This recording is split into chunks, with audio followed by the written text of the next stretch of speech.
sizin məlumatınız oldu ki, harmoniya nə deməkdir.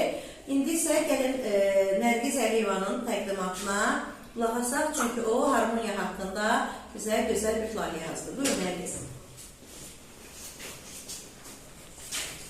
Harmoniya sözü bizim dilimizdə Yunan dilindən gəlmişdir və bir neçə söz məna daşıyır. Rabitə, uyğunluq, ahənglik, yeklilik və s.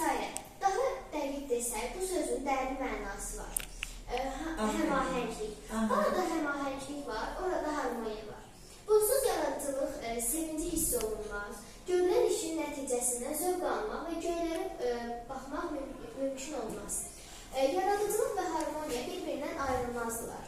Biz istəyirik ki, öz əllərimiz ilə gildən, qumdan, kağızdan, ağacdan nəysə yaradaq.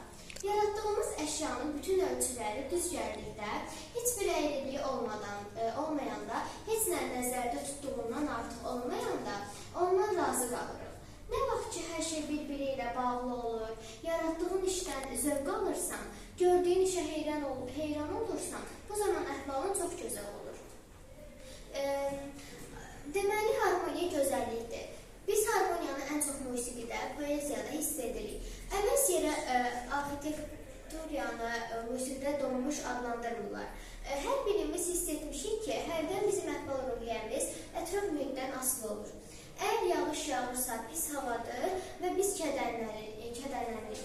Birdən günəş çıxır, hər şey üzümüzə gülümsəyir və adam şadlanır, könlü açılır. Yaxud da biz istəməyəkdən kimsə incitsək, əzab çəkirik, rahatlıq tapmırıq. Bizi heç nə sevindirmir.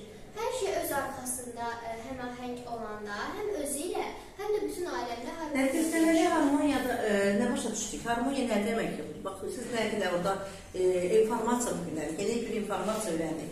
Nə nəticəyə gəldik? Harmoniya nə oldu? Harmoniyada məsələn, bizim əhval-ruhiyyəmiz yaxşı olur. Hava yaxşı olanda, günəşli olanda üzümüzü gülür, şadlanırıq. Amma hava yağışlı olanda, tutulmuş olanda insan belə kədərli olur.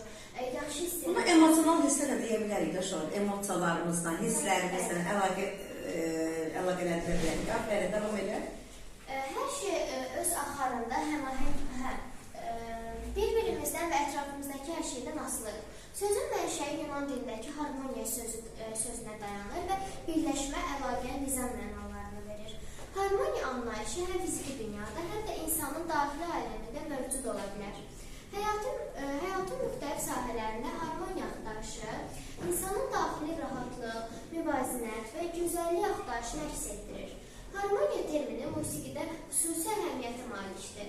Musiqidə harmoniya müxtəlif səslərin eyni anda səslənərək ahəngdar və səslərin ardıcıllığını, bu harmoniya quruluşunu təşkil edir. Akordlar, biz neçə notun birlikdə səslənməsi, bir neçə tonal. Bəli, tək səs çalsa, orada nədir? Səsin keyfiyyəti olmur, tək səs, not çalır. Amma onlar üçü birlikdə neyini? Ahənglik yaratır, səsin gücünü, təsirini artırır.